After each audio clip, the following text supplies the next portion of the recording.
Well, your Friday night in Miami went to shit. Canes were outcoached, outplayed, lose 24-21. Why the fuck are we here, Ro? It's the recap show. It's the recap show. Oh, it's the first boo-hoo recap show there. Oh no, it's the recap show. Oh. Cheers, boys.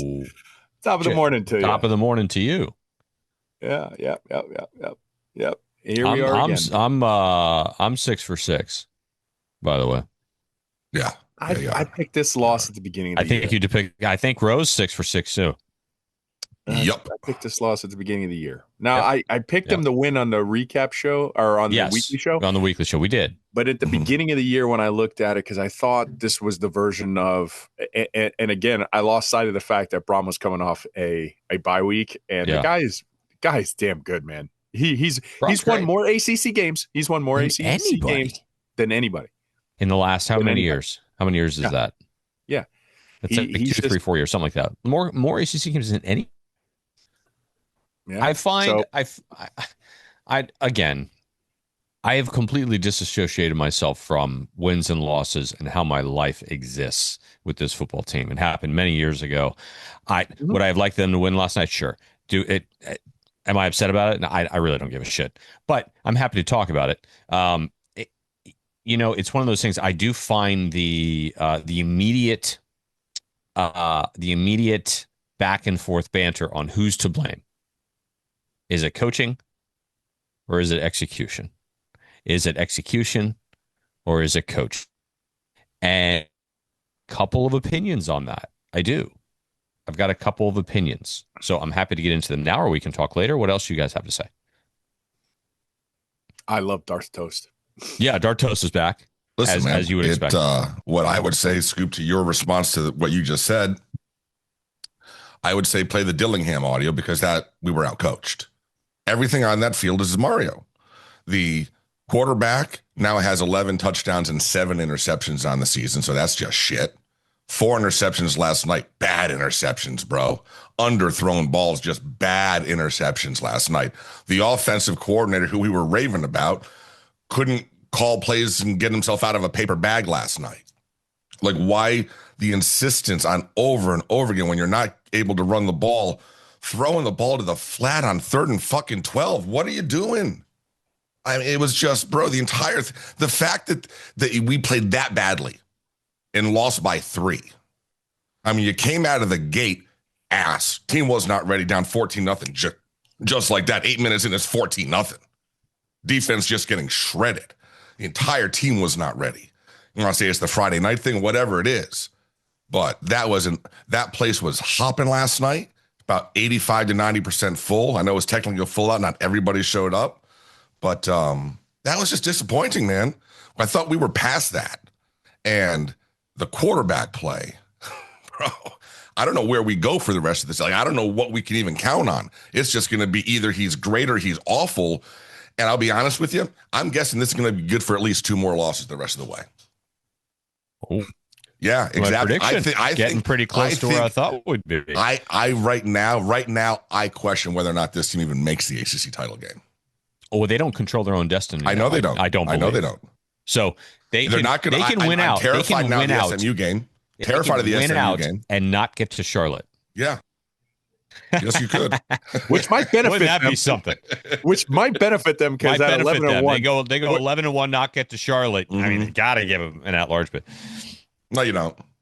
I think you got a bad loss to Louisville. This Louisville's going to be ranked. It's not a bad loss to Louisville. It's not. They're a good team. They played poorly. Very good. But we didn't talk. We're not talking about Syracuse from last year, who was actually pretty good last year. We're not talking about losing to NC State. We're not talking about losing to a UNC team. Right. Yeah.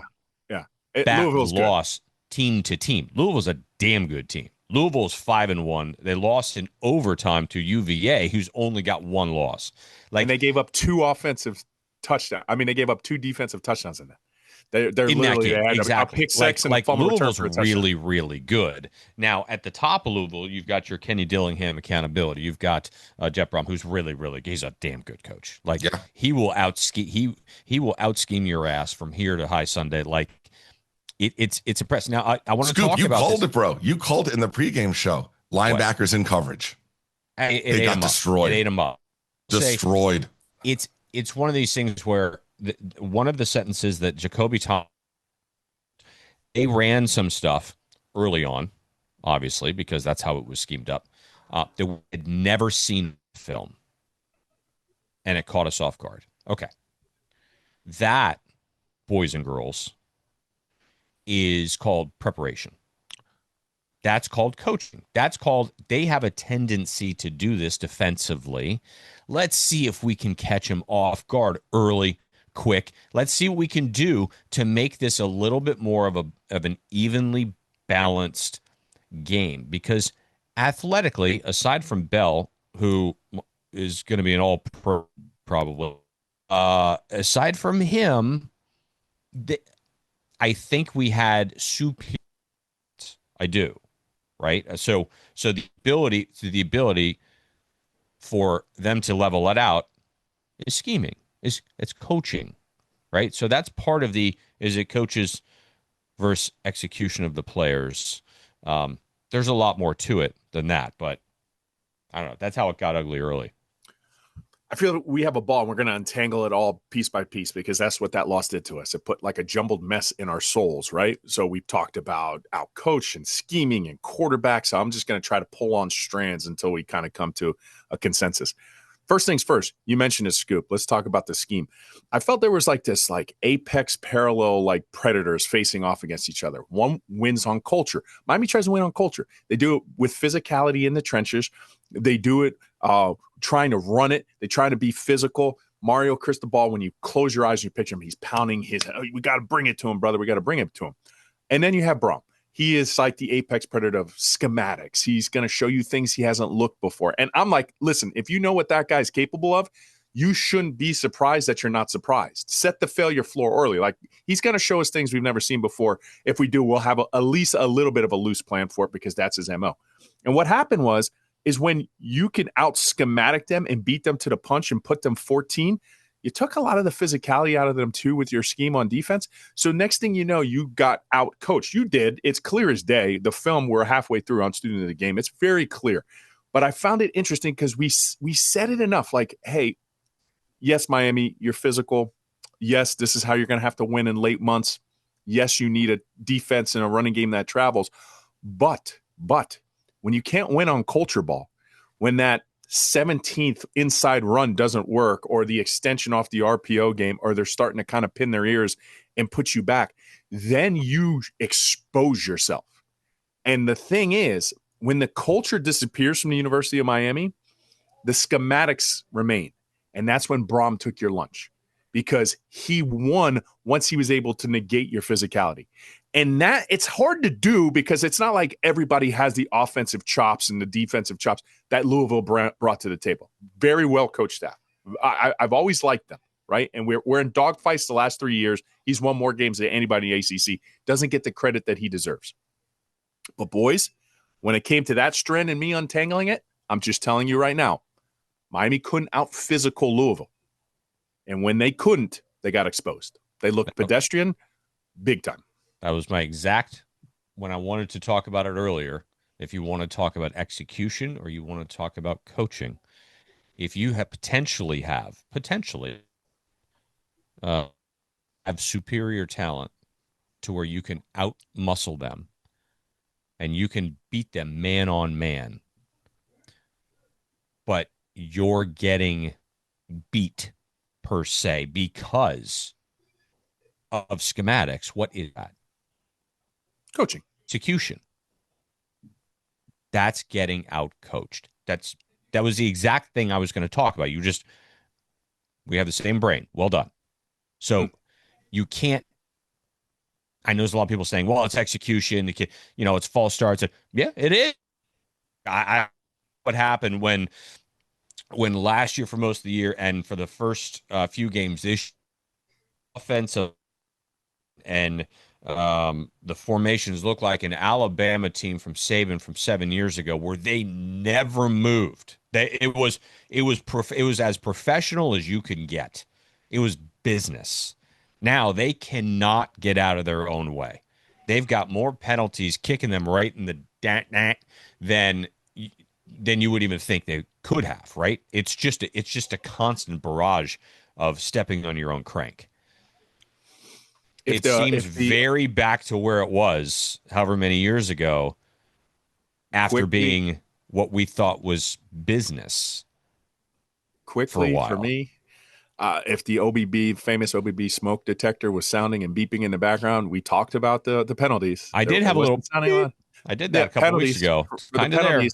And then we said too, hey, listen, you like the physical people. You just need to get a little bit more creative. You got to be able to bail out your team, especially in these moments when you're not getting out of your own way. So those two were sounding, and those two bit you big time. And again, that falls back on coaching. Dilly, right? You got to take ownership, ultimate ownership of everything. Now, later on, we'll talk about a quarterback's ownership because he's got his own things he's got to own up to. But that's where we're at. Toast, talk to me, man. Yeah, I was ready to hop into for me, the biggest issue in last night's game, the biggest takeaway outside of, we can delve into the schematics and being out coached. For me, it was the performance of the quarterback. I mean, you threw 4 interceptions and you lost 24-21. We should have won this game. And the interceptions were awful. And now he's got 11 touchdowns, 7 interceptions. Not a good enough ratio to be who we thought he was going to be. It's a stunning downturn compared to what we had last year, and it is just tough to watch. It honestly is. That was tough to watch. So, Ro, you're going through the video right now. Talk to. I don't know if you've gotten through everything, but talk to me about the picks. Right, I know all of them. Go ahead. Okay, so the first one, sometimes you say it's on the quarterback, sometimes you say it's just a great play. The first one was a fantastic play, right, by that linebacker. Well. Look, that was really, it was a great ball. I also don't understand how he doesn't get called for PI there. Because it was a jump ball. As he defender has just jump ball. When I watched that back again, and we just put it on the timeline, we looked at it. And what we're going to introduce on Student of the Game at the Orange Bowl Boys channel is we're going to put a color-coded system for every interception. And I'm going to take my best guess, and we're going to formulate our best guess. And we're going to say, hey, listen, a green interception is not really on that. Like, you've seen him. Wide receiver goes right in the hands tipped up, and then it goes to that. You can't put that really on the quarterback. They all go on the quarterback, I understand. That one in particular, it was weird because, he makes a great play, the linebacker. Yes, there's PI on it, but he kind of did throw it where it was, double to triple covered. Why he had it run at the top of the screen. Yeah. I'm going to put that on him. Yes, They blew the call. Two things could be true at the same time. The yes, second one is definitely second on him. One it's underthrown. On him all 100%. Day. That ball needs to go out on the outside. Third one, he gets blitzed. He had nowhere to go with it. Blitzed. We got blown up on that play. Yep. I'm going to put in an orange still on the quarterback because I'm going to reference a Mike Leach thing on Student of the Game. Mike Leach said, if you're getting sacked on a quarterback, that's always on the quarterback because it's the quarterback's job to make sure he's protected, right? You weren't protected on that call and you do it. And on the last one, it's going to be tough. And he mentioned it in the presser. That's a green one because I saw it immediately. I was like, they blitzed. You have a hot to the outside. Your tight end needs to go to the flat. He turned inside his shoulder. He went up there. He ran the wrong route. Now, quarterback, you still threw the ball, right? Even though he ran the wrong route. That's not as egregious as the other ones. But when it all comes down and you're looking at it as a color, it's on Carson Beck. The color is going to be more warm than it is green. Yeah. And that's what we can walk away from because ultimately the narrative is the narrative. He threw 4 interceptions. Yeah. Those are always going to be on that. But I have a little quarterback son, and if I'm going to talk to him about like, hey, this is what happened, that's what happened on those interceptions. Okay. No, and I appreciate all that for sure. And it's kind of what I thought. I mean, I had a conversation. I was driving home last night, so I did not pay much attention. Haven't seen everything. All I know is my wife and girls were at home, and Steph was out of her mind. She's like, I think it's because you weren't there. I don't know. It's like I had to take over but we had a good conversation this morning, and she asked me a very valid question, which I bring to you guys, which is number one, why are we calling that play in that situation, knowing that we're in field goal range, knowing that Carson Beck has thrown 3 picks already, right? Knowing that the odds of scoring there, the odds of completing passes as the field condenses is not in our favor, especially with someone who's had a pretty poor evening so far. Why do we not run the ball there? Why do we not at least try to put yourself in a position to go to overtime? I know you'd like to win it in regulation. But this was the conversation. These are all the questions I was asked this morning because she wants to know my opinion on this. And I find it incredibly valid. I know my take on it. My take on it is you should throw the ball. You should try to win. But I completely understand her position there, which I'm sure that a lot of the fan base is asking too. So I'm curious on your take. Hot.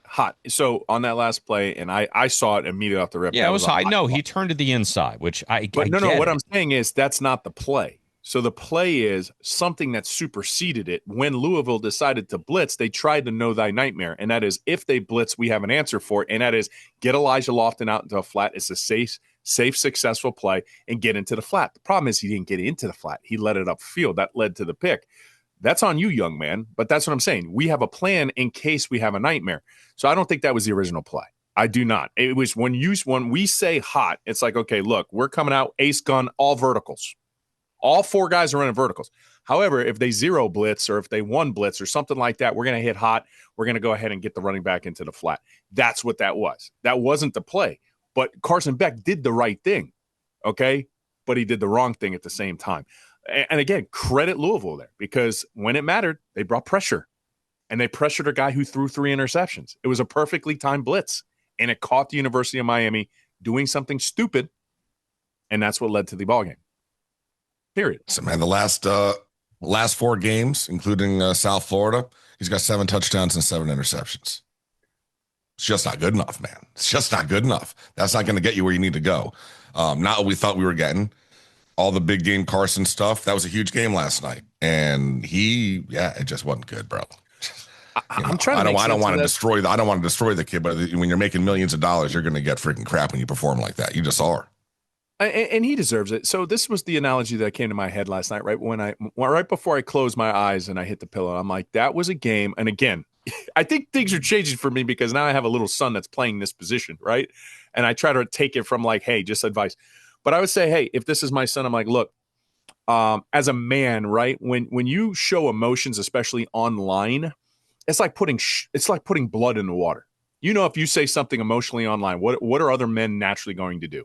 They might take some shots. Some of them will, right? Even though men have this mental health. Why do I say that as a backdrop? Because what you did last night, it wasn't like you threw an interception, a game-breaking interception, or like one, you were cost the game because of one. You threw 4 interceptions. So what that did was you have now put blood in the water. You have chummed the water. You have invited everybody to take shots. All the naysayers are now circling you, and you are in the middle of this. You are there. That's what that game did. Your Heisman chances are completely gone, right? Mm-hmm. This is where you are now. This is where you are. So he has 2 choices, all right? Because the successful or unsuccessful nature of the University of Miami moving forward is squarely on his right arm. Squarely. There is no backup coming. He is the answer or he's not the answer. So what is my advice to him? If this is me talking to my son, you got 2 choices, son. You can sit there idly by and let the Sharks attack you and take you out, or you become one of the Sharks. You now got to say, hey, look, we're going to rally this up. I got to go ahead and be the alpha of all alphas. I got to turn into the bigger shark to fight off the rest of the sharks because the reality is you are in the mix of a shark frenzy now, son. There's nothing you could do about it. You threw 4 interceptions in the game. It's here.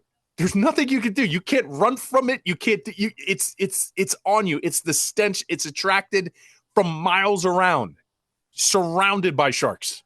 That's what that game did to you. It wasn't just 1. It wasn't 2. You were counting against Florida, right? 1, 2, 3, 4. Now, a week later, and such is life, it's 1, 2, 3, 4 interceptions.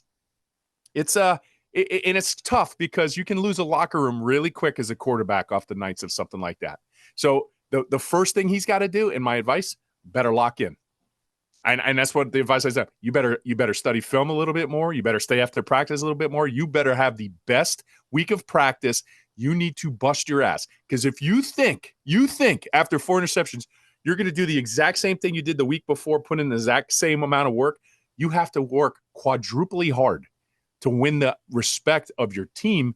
Because if you do it again, it's it. That's it. That's over. He has another multiple interception game where is the sole cause, because he is one of the sole causes why we lost. The coaches take blame too, but your quarterback throws 4 interceptions. That's where the game was lost last night, right? Let's be honest. Yeah. You can lose a team. I want to go back and say that I think I've been right all along In terms of about this wide receiver room. you don't think it's good? You've got two guys. Yep. Now, why is that? I don't know. Is it Carson Beck not finding your guys? Is it the fact that, I mean, Josh Moore had 2 touchdowns and a great game three games ago. Haven't heard his name called since. Mm-hmm. Hasn't caught a ball since. Is that Josh Moore all of a sudden isn't any good? Because I find that tough to believe.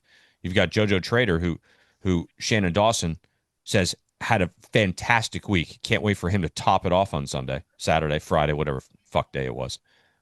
He didn't get a catch. I'm not even sure he stepped on the grass. You've got 2 dudes who have been your 2 dudes for 6 weeks. You've got 2 guys. You got Marion also. He had 5 catches. That's okay. How many catches do you have in the year? But you've got Elijah Lofton who doesn't catch anything. They don't throw to him. No, ever. they do not. No, they do not. They don't. Bauman gets more love than him. They don't use him ever. Correct. You're telling me that you can't match him up in a mismatch on a safety or a linebacker? He is not utilized ever. You've got 2 guys that you throw the ball to. Now, granted, they're both great. Malachi Tony is an All-American. He might be an All-American. I don't care what class he is. Mm-hmm. And you've got C.J. Daniels, who has been an absolute superstar coming over from LSU. Aside from that, is it I don't know why, but nobody else. And I think the gap's going to intensify just based off what you were talking about before in terms of the interceptions. Because one of the interceptions, he threw it underthrown, but a wide receiver's got to be able to battle that ball. You lose trust. You got to kind of fight for that a little bit more. Too. I didn't even talk about that. That was no chance a little that soft. Should be a pick. It was a bad ball. It's a red ball. No, it was soft. Red interception. Soft. That's it. But it was soft. So as a quarterback, I'm like, dude, fight for me. And then you have Elijah Lofton at the end of the game running a wrong route. Let's just be honest. That's what he did. He ran the wrong hot. So now, do you think as a quarterback, am I going to have more trust in that? Or am I going to have the trust in the guy that I literally throw a simple screen and he runs 60 yards? He makes me look great. So it's the natural principle in life with 4 hot stoves, right? 3 are cold, 1 are hot. If one's hot, I'm not touching that. I'm touching the other 3. In this case, we only have 2. 2 are burning them. 2 are rewarding them. So I think you're just going to see that gap intensify, Scoop. It's because they're playing better than we expected. It's crazy to me. It's crazy. And the other guys just can't keep up. So here's the challenge to the rest of the wide receiver and tight end group. Catch up. Like those guys are so far and away outperforming you. And then we just talked about 2 plays that burned your quarterback is because one of you ran the wrong fucking route and the other one can't fight for a ball. That's on you. Yes, that's on him too, but that's on you. Run the right route. It's not hard. That cost your team the game. It's a hot run to the flat. You didn't. You got to get called out too. And then you're just going to have this keep gap because I'm not throwing you the ball. That's me though. Like, hey, you ran the wrong route. I know I had a bad game. You ran the wrong route. Josh Moore hasn't had a catch since South Florida, where he had 3 catches for 2 touchdowns. That's what I said. So he hasn't had a catch in over a month. Yeah, hasn't caught a ball since. And you're telling me there is? I'm saying there is some good Josh news. Moore's a damn good receiver. So what are we doing? What are we doing? That's the kind of stuff. That's the kind of stuff. That's the kind of stuff that I don't quite understand with, and I also don't know what's going on with JoJo. You can't tell me. You can't tell me that. I mean, that I gotta be honest with you, it pisses me off. You can't tell me every single week he's ready to go. Every single week. It's the same bullshit. Every single week he's ready to go. Great week of practice. He's ready to go. He's ready. I saw him play in a bowl game. I think he's pretty good. But every week he's ready to go until the game starts. Mm-hmm. And then he's not ready to go. So is this the whole doghouse thing? I find a little bit, I'm not so sure. So did Josh Moore catch a couple touchdown passes, think he's kind of hot shit, and then they put him in the doghouse? Because you haven't seen him since. So I don't know. It's speculative, Scoop. Doghouses are real. I know. And it seems like our receivers are in it. But why? Why is it so? Is it the culture? You can't have you got to be to be able to get any burn. I don't know, man. I don't know. I'm just saying, having two guys in a passing game, because you're going to need the passing game. Because now, the blueprint's there. The blueprint's there. FSU showed you the blueprint. We're going to take away the running game. Mm-hmm. And Carson Beck had a nice game against them. Right? Louisville, we're going to take away the running game. Carson Beck did not have a nice game. And you only have to cover two guys. Only got to cover two guys. Louisville, real quick, Toast. Louisville just did the +1. Florida State tried to take a running game away, but they couldn't really control the big play over the top. Louisville was able to take the run game away and take the big play over the top, force Carson Beck into. We have no intermediate passing game whatsoever. No. And we do not throw the ball between 8 and 18 yards. That was. Well, but that's the thing, man, is we're in a situation where it's 3rd and 8 or 3rd and 12, and we're throwing it into the flats. We'll stack 3 guys over there and throw it to Tony and hope that he gets a couple of blocks. But why can't you throw a fucking 8-yard slant over the middle to CJ Daniels, who, by the way, we did win our underdog last night. So CJ had 71 and their kicker had 1. So we picked our $50, paid out 111. So that was nice. But that's the extent of our victories last night. But yeah, man, it's just, but yeah, I don't know where why you would think that there'd be a lot of opportunity for these other guys, because you would think that Malachi is getting a lot of attention on the defensive side as well as CJ. So there'd be someone running around that's, going up against a shitty ass nickel corner. JoJo, somebody. Got nobody else. And and the other thing, and I'm sure he's a great kid, but from an athletic standpoint, you can do so much more with Lofton than you can do with Bauman. But they're just insistent that Bauman's the guy. Well, and I don't understand it, man. Who ran the wrong route at the very end? It was Lofton. So again, it could be coming down to a trust thing. Okay. You got to be able to execute the offense the way we call it, son. I mean, this isn't new to football. There's a blitz. You run hot. You're supposed to run this way. That's immediately what Carson Beck. I saw it live. I was like, that is not the right route. That is not usually typically what you see. And I him peeled inside, and I was like, are they trying to run that kind of thing? No, they ran it again last night to CJ. And right? Here's the thing. And I'm like, is it that play? And then I looked, there was no bunch, and I'm like, no. But here's what's happening offensively in Shannon Dawson, and I never called this out ever on our history of our podcast. I don't know who your analysts are at the University of Miami. You guys are on notice, because the thing you got to realize, and you got to see the deficiencies, because this is an adjustment season, right? One of the best things I ever heard, and this is years and years ago, there was a high school coach, won a lot of state championships, everything like that. He goes, after 6 games, well, for them, they play 10-game season. After 5 games, I basically throw everything out the window and I reinvent myself, because too much film is out there. Well, there was too much film. You have some warning things. You got 2 games in a row where you're running game. There's a lot riding on this season. You're going to tell me that this is the running game that you think is going to work? You're going to tell me that there's things that that you can't do? You give one jet sweep to Malachi Tony. I'm not saying jet sweep yourself out of the whole situation. It doesn't work like that. But you give one jet sweep, you run outside and it scores a touchdown. But the rest of the time, you're just going to RPO and attach things on that. And you think it's going to successfully work. Okay? So you got to take a little bit of a hit there, guys. You do. We've seen things we haven't seen, so you don't have a plan. To me, this was an audition for the University of Miami, and they failed it, because I felt like Brom came in with a playoff caliber worthy game plan, right? A playoff worthy game. Like, you have 2 weeks to prepare. You got to win. You got to get in. If you win this game, you go to the playoffs. You win a national championship. So what are you trying to do? What is your apex? What does it look like? Well, that's what it looked like. You had 2 weeks to prepare for University of Miami. You stunted their pass rush on the offensive side of the ball by getting the ball out quick. Hello, analysts. You don't think that teams are going to try to do this? You don't think at a certain point Louisville wins at the end of the game? Why? What did they do? They raised their hands and they tipped the ball. Did they not? That last play was tipped. Yes. Because what does their coach tell them? Listen, when we're blitzing, a hot ball needs to come out quick. So guess what we need to do? We need to raise our hands and block the ball. That is coaching. That is somebody making it down to the minutia and understanding this. Did we ever try to block Miller Moss when he threw 30 balls within 2 seconds? No. What were we trying to do? Like we were just bullheaded, trying to go ahead and make a sack.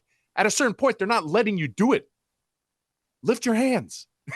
Blount did. Like, you didn't understand. Like When do you flip the switch to be like, guys, this isn't going to work. They're not doing this. When we get them in a third and long situation or something like that, we'll pin our ears. But they're not giving us the opportunity to get upfield. So we're going to look to try to bat some balls down, because you bat one of those balls down. Like Bell takes a drag that's 2 feet in front of that. You're actually in a good position to bat that down at the line of scrimmage, not even trying to do it. And this is after they've done this play like 15 times. You guys aren't taking – you failed the minutia. Because why? Because this is what happens with Shannon Dawson. You don't have Cam Ward bailing you out, buddy. He bailed you out of a lot of things. We saw it. We chronicled that. And when you don't have Cam Ward bailing you out and you don't have a running game bailing you out, guess what you got to rely on? Up here. You got to do this more. You can't just physical out everything. You can't physical yourself out of every life situation. You might think it's possible, but you lost to a guy who was far superior in schematics. So I don't know. I don't know what the answer is, but they need to find one quick. And it starts with getting a run game, because obviously, Toast, I don't think Carson Beck is the answer to just carry the shoulder. No, you have to be. Look, we talked about this. You have to be able with him. You have to be able to have a play action pass game. You have to be able to run the ball to allow things to open up for him. That's the reality. When you can't run the football, you don't have that option. Everyone's just pinning their ears back. So they even rushing 3. They dropped 8 all night. And they said, go ahead. They pinched in the A-gaps because they know that's the only if anyone doesn't know, it's the only place Miami runs the football. In between the guards, if you guys haven't seen it enough by now, we haven't been beep, beep, beep, beep, beep talking about it's only in between the guards. They ran a few off tackle against, I don't know what team that was, maybe against South Florida. Super successful plays, actually. Moved the chains from 1st and 10 or 2nd to whatever it was. They ran it one time last night. Fletch got called for a hold on Marty Brown. They brought it back. They never run outside the A-gap because they're going to line up and they're going to beat you. You know what's coming. We know what's coming. We're bigger and badder than you. And people are starting to show that, they're smarter than you, maybe. Mm-hmm. We're 34 minutes in. We haven't mentioned it yet, so now, I didn't want to have it be an excuse, but once again, man, congrats to the ACC officials taking a touchdown off the board with Malachi Toney on the punt, which was garbage. The entire first 2 touchdown drives for Louisville, the right tackle jumping early every single time with Ruben Bain in his face, not called fucking once. Listen, it's not an excuse, but man, it is the ACC. Alberto Riveron is the head of the officials. He was fired by the NFL because he sucked at the NFL. Like, they need to give him a soft landing spot. And man, the official, since he has been in charge of it over the last basically 7-8 years, it has been absolute garbage. And that punt last night was an absolute abomination. Somebody sent me the actual rule book, and it was like, that's not an acceptable fair play. It's got to be over your head, bro. It's got to be over your head. I say this, and these ACC teams, if you're listening, people who could have potential to induce and enforce change, you need to start finding them. You need to say no, absolutely not, because when we show you the film and it's egregious error after error, and you miss a pertinent call, you blow calls, or you do this, we're either going to go ahead and try to change the rule, and we have to be able to you can't have certain things reviewable and certain things not reviewable. You have certain things that are not reviewable because you don't want to hurt a ref's feelings. So you need to be able to levy fines against them, because you're costing my university potential millions of dollars. I miss a playoff spot. You know how many millions of dollars you cost me? And that's so you need to start levying fines against them, right? And number 2 is you have to put grades out. You have to have ACC accountability. But the umpire grades in baseball. Yes, because that's the thing. Hey, after last night's performance, this crew you have PFF grades. Mm-hmm. Why? Why are they the most protected species of pussies on the planet? Why? Why does everybody else want accountability? You have it in government. You have it here. You have it in the private sector. You have it here. But the referees are made of glass. Their mom and dad had glass balls. And they're made of glass, and you can't touch them. You can't talk to them. You can't say anything that they do. It is the most egregious offense, and you're costing teams millions and millions of dollars week in and week out with no accountability. It's gross. So, Roy, I know you were watching the game. Scoop, you haven't seen the whole game yet, right? Because you were driving. I haven't seen the entire game. I did see that. So let me ask you a question, Ro, because we were shocked in the stadium. It was a 4th and 1 at the end of the third quarter, and then we come back to start the fourth quarter. It was 1st and 10 for Louisville, and we were told that there was a review. And they true. He got was that it actually? down. But did they actually get the first down? Yes. Because it didn't seem. Oh, they did. No, get 100%. It? All right. But see, here's the bullshit. Got it. But okay. you know what I thought immediately? I thought of Shamar Brown's call when they called him down on basically they said, oh, his momentum had stopped, and they took a touchdown off the board against UF. It's 2 touchdowns. Meanwhile, this is the same damn play. Yeah, this is the same damn play. Blow the whistle. Yeah, but they didn't blow the whistle. I get it. So it was like we've seen this earlier in the year when you blew the whistle, but now you're not going to blow the whistle and say he didn't have that done. Again, the Shamar Brown thing should have been like, hey, we need to do this, and you got past a certain threshold. We're fining you $50,000 for egregious performance as referees. You have to protect our agencies. I don't think they make $50,000. I agree with you wholeheartedly on that. I think there's an easy fix that, because you're asking for way too much. You know that all of that was never none of that's ever gonna happen. But I think there's an easy fix to this. Like that play last night with Malachi, right? If that ref thinks that potentially that is that he called for fair catch, he did it illegally. There's nothing that has to be done other than he drops a flag out of his pocket and he lets the play continue. Mm-hmm. And then you can go back and say, it's a touchdown. We're going to review this. They're going to go back. They're going to look at it and they're like, no, that's definitely not a flag. Or, yeah, that's a flag. That's 5 yards from where he caught the ball. Put it back. The minute you blow the whistle, everything's fucked. Yeah. Everything is screwed. Yep. Right? That's so there's no reason for that guy. There's no reason for that guy to blow the whistle. You think it's illegal, drop your flag, let the play continue, and then review it. You're going to review it anyway.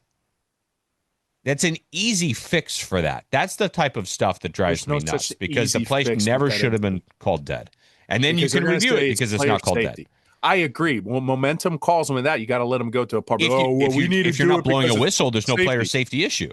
It's as if the play was normal. He did raise his hand well enough, and it's a bit. Well, of course, once you blow the whistle, there's nothing to review at that certain point. However, like again, it's a blown call. It is. I agree with what you're saying, Scoop. Just don't blow the whistle next time. Just like you do momentum. Just do it. Just let it go, and then put the flag down, then review it. I agree.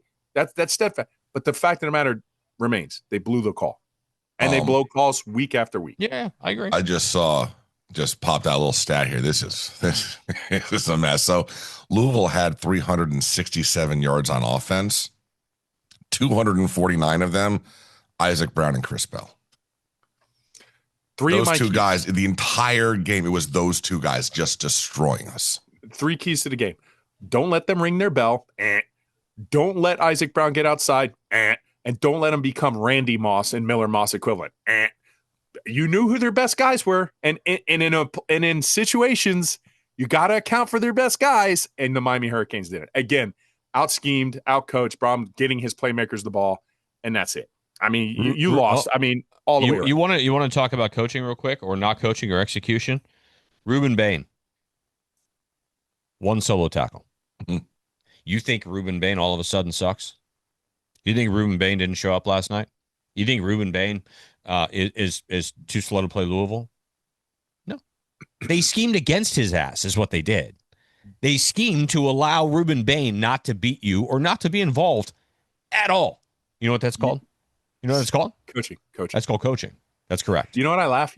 Because I've been highlighting it all year at Student of the Game was when Miami goes 3-by-1. You know what I'm talking about? Like 3 are on one side, 1 are on one side. There was one time they had one, and it was actually a key Messidor on the one side by himself. They literally, because he was so far out, they didn't even block him. They just ran the other way. Yeah. And you want to negate somebody? Be like, all right, you want to go way out there? He was out there by himself. And then next you know, they just had too many hats on the other side of the hats. And we're like, thank you very much. And again, at this point of the year, film has compiled. You need to go ahead and do. I'm going to give you a test. Who do we have next? We got Stanford. We're okay there. Yeah, I want to give the University of Miami a test. Okay, maybe not against Stanford. Cal beat North Carolina last night. Did you see that? Yeah. Oh, did you see that ball fumble out of the back of the end zone on the final play? No, I didn't know. UNC caught the game-winning touchdown, ran it into the end zone, fumbled it in the end zone. Cal recovered it in the end zone. That's how they lost the game. Yeah, it was terrible. Oh, it was vicious. How mad is Jordan? Oh, she's super hot. Yeah, she took the boots off. She was pissed. Yeah. You know, in Took the the post game boots off. presser, Poser basically says, like they did things we haven't seen before. I want the University of Miami to say, I want a team to say that. No one's ever going to say that. We never saw that coming. Just once. No. Just once in the season. It's not who we are, man. No Oh, kidding, you saw it. You saw it on the 2-point conversion. They've been saving that all year. Listen.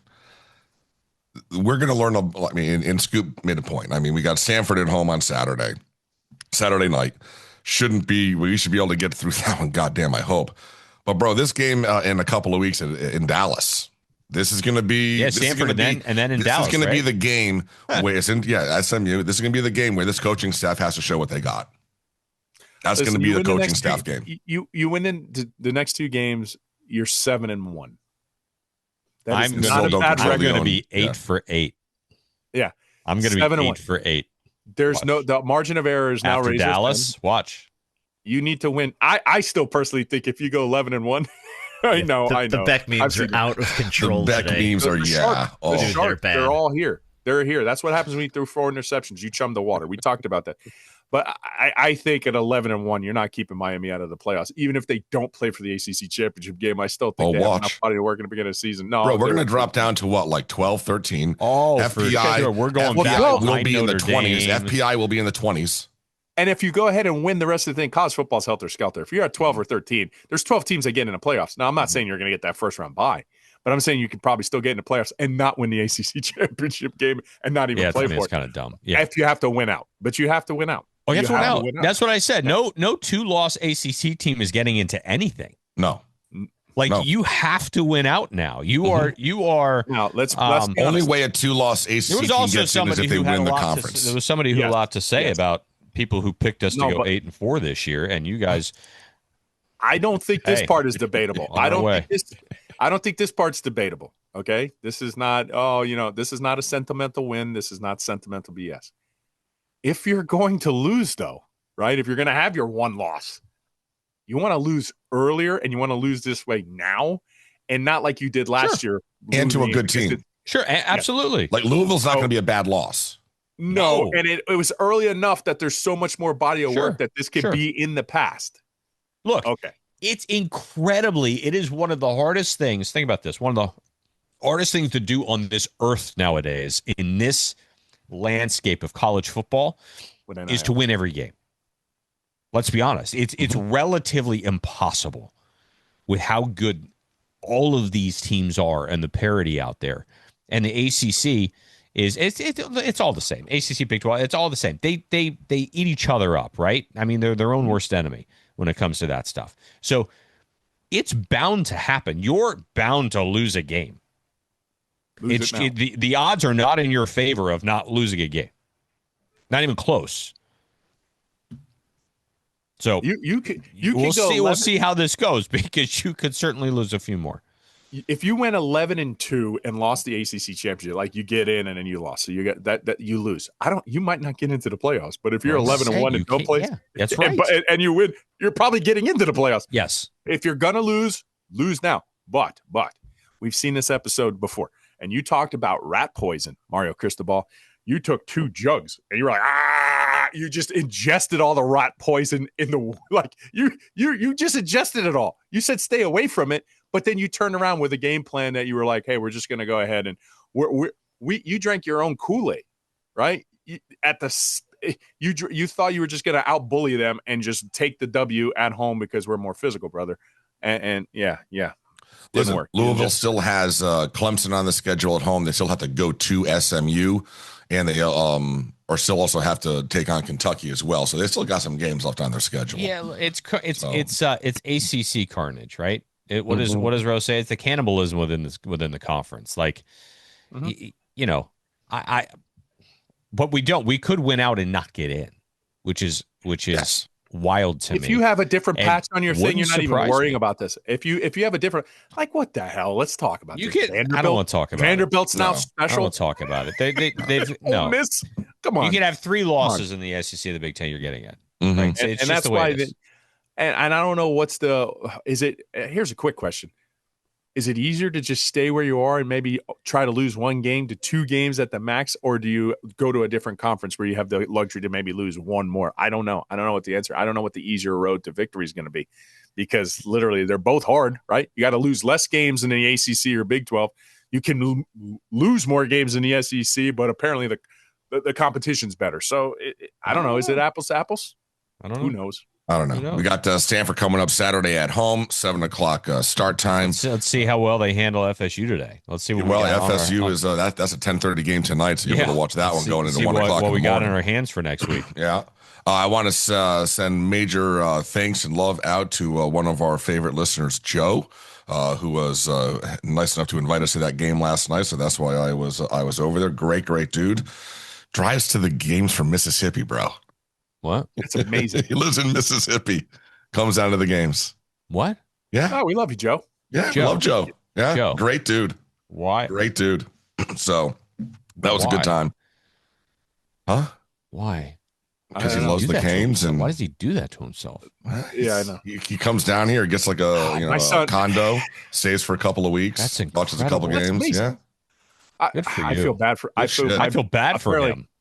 I feel bad. Mario should pay for his season tickets for the 100%. remainder. Yep. I feel bad for my son. He took it apparently hard. I got a message this morning like, yeah, your son took that loss hard, because I literally just had, I go, Franco, I've been at this a long time. This Miami team can be special. I think it doesn't really. Bro, did you see our Twitter timeline? I wasn't taking it well last night. I was like, this could be one of those teams. We could be special, Franco. And then next, with this shitty thing, because of the type of loss and what happened, especially at the quarterback position, where you didn't feel like you had holes a week ago, you have a huge hole now. Yeah. And at the most important kind position. Of a mess. Yeah. I was talking to somebody this morning, and I said, he goes, Toast seemed a little upset last night, and I was like, this is why I handle the Twitter account during games. This is the exact reason why, because I wasn't on it, and then I jumped on. I was like, oh shit, like immediately I'm like, oh no, this is really, really bad. This is really not good. Yeah, I was like, oh boy, here we go. On there too, by the way, we all had tweets on the OBB account. It wasn't just Toast. I had some too. So but you could tell which ones were yours and which ones were his. Yeah. Oh, you know which ones are mine. Let's go down the list. Yeah, usually all in caps. Down the burn list the right stadium now, down. right? Yeah, yeah. Let me just go ahead and. I have a stylistic giveaway that you always know it's me if you really pay attention. Mm-hmm. You know it's mine because I do this. I tweet a certain way. Correct. So my first one was I am so fucking annoyed right now. Except for when I tweet like you, just to make people think it's you. Yeah. I started off with I'm so fucking annoyed. Yeah. Okay. Then a couple of you guys hopped in. Then I talked about the not calling false starts. I ripped the DEI cuck official for ACC. Oh yeah, I knew that. Okay. Yeah. Al Riveron used his name, so that was nice. Oh. That was well done. Oh, then I'm the one that threw out there, we are not winning this game in the third quarter. And that did very well. 27,000. I mean, look, here's the thing, though. At the present time, at that current time, we weren't winning that game. No, it was 100% accurate tweet. Yes, it was. Nobody said we're not winning the game when the clock strikes 0. You didn't say that. So this is probably the one that pissed people off. 8 years doing this pod, waiting for this shit to turn around, and this is what they're giving us. Outcoached again. Fuck off. Eat all the dicks. Oh. Yeah, I saw that one in real time. That wasn't me. Yeah. Oh. And then after that, it was in all caps. Fuck all of them. And then after that, in all caps, we were the greatest team ever. Laugh out loud. Because we got the fumble return. Oh, yes. And first thing I thought to myself when he got tackled, I was like, well, fuck. He needed to score there. Nope. Oh my God. We did score, though. Listen, this is why I shouldn't be going to games. I should be doing the stream. It's all my fault because I was unavailable to handle. It really is. They were putting all of this on Scoop. I didn't even know. I would have done more tweets. I thought Scoop was there. Oh well, miscommunication. We didn't properly prepare after a bye week. You can blame us. That's right. Yeah. Our coaching was not very good. All right. Well, that's the show. Okay. Thank God. No need to talk about this bullshit anymore. We'll wait until Saturday. Or I'm sorry, we'll do another show on Wednesday. Yeah. Yeah. Preview Stanford. Ooh. All right. Well, we got some good games. I think there's some good games today. Listen, hopefully some other undefeateds go down today. Like who? Aren't I many. don't know, like Ohio State. Is there any? What's the big game? Georgia Tech. Georgia Unbeaten. Tech losing at Duke. That'd be good. That would be helpful. That would be great. helpful. It would be Not cool. helpful. It would be We're big helpful. Manny Diaz fan. Was getting pissed for Manny for ruining it for all of us, and now actually, Manny, go ahead and do this. It'll help us out. That'd be good. That would help, right? Could you imagine if Duke goes on a run and wins an ACC? Oh my God, bro. Well, they can't. They've got like how many losses they have in I conference? know, right? None. They're 3-0, bro. They got Duke's they're 3-0 in the conference? And their Yeah, but they've schedule lost. is, they're scheduled the rest of the way. Yeah, bro. I mean, Georgia Tech's schedule sucks. But Duke's, they've got Georgia Tech, Clemson, UVA. They're not going anywhere. UConn. They'll probably lose to UConn. This is Manny. That's a Manny loss right there. All right. So we'll see you guys later this week. Enjoy your day of football today and tomorrow. I'd probably just leave the house and not watch any of it because it's just going to be talking about how much. Hey, Manny Billy sucked Napier last getting night. fired no matter if he wins or loses today. So that's There you fun. go. There you go. They'll Yeah, beat him Mike by- Norvell might get he's gonna fired beat him by tonight. 40. They need to hire Jeff Brom. That's who they need to hire. Yeah, he is not leaving his alma mater. Yeah, right. What's the reason? No reason Right. to. He's got zero expectations there. He can do whatever he wants. Because the guy's 5-1 and he can't even get ranked. That's why. Well, he'll be ranked now. He'll be ranked. I know that. Here's the but they're gonna crazy be part. ranked like He'll 22 be ranked. He'll be ranked 22. Miami will be ranked 12. ahead of him. Yeah. Yeah. Oh, no, we'll be No, like they are. 13. That's I mean that's the kind of stuff which I don't understand. But anyway, you guys are smarter than me. All right. As always, Not really. go Canes. Yo. Thank you.